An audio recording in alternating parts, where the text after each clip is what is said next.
Merci à vous tous d'être présents aujourd'hui pour la deuxième édition de Ose ton futur. On a passé 1 heure, un vrai bon moment ensemble d'échange. Vous allez avoir des discours, des présentations de personnes du territoire, des institutionnels, des politiques. Je vais remercier d'abord tous les professionnels qui sont venus aujourd'hui, qui ont donné de leur temps de manière très bénévole. Et je souhaiterais que vous les applaudissiez. Donc on vous souhaite de passer un bon moment dans les ateliers, allez les interroger, susciter des questions.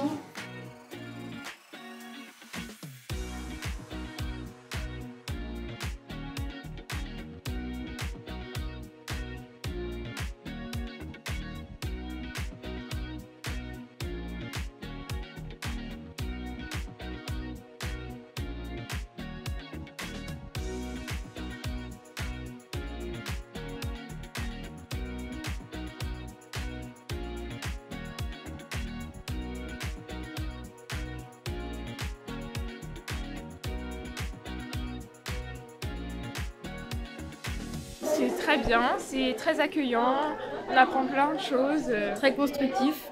On se sent écouté et c'est super. Je ne vous cache pas qu'il y a quelques semaines je ne connaissais pas.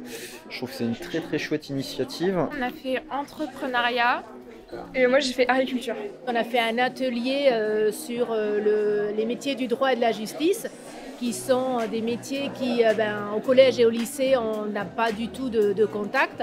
Donc je vois qu'il y a un peu d'appétence chez mes enfants pour ces métiers-là, mais j'y connais rien. Donc c'était intéressant et voilà. S'il y a des jeunes qui sont inscrits, ce sont des jeunes qui sont intéressés par le métier. Voilà, partager avec eux, c'est toujours quelque chose qui est intéressant pour nous comme pour eux. Et là, franchement, ça correspond bien à ce que j'attendais, donc c'est une belle après-midi. Ça permet de mûrir et comme ils disent, voilà, l'orientation, c'est un long chemin. Plus on reçoit d'informations, mieux on avance.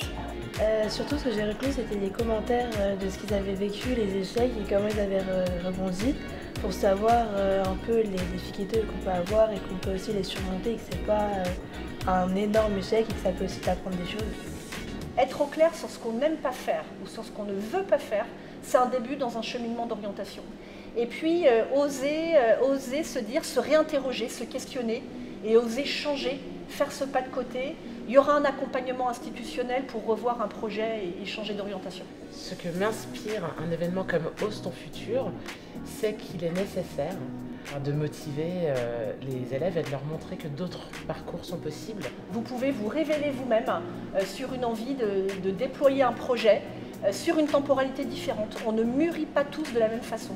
Et Ose ton futur, voilà, c'est prendre ce temps, c'est cette parenthèse pour provoquer des rencontres en dehors de sa zone de confort ou de sa zone habituelle.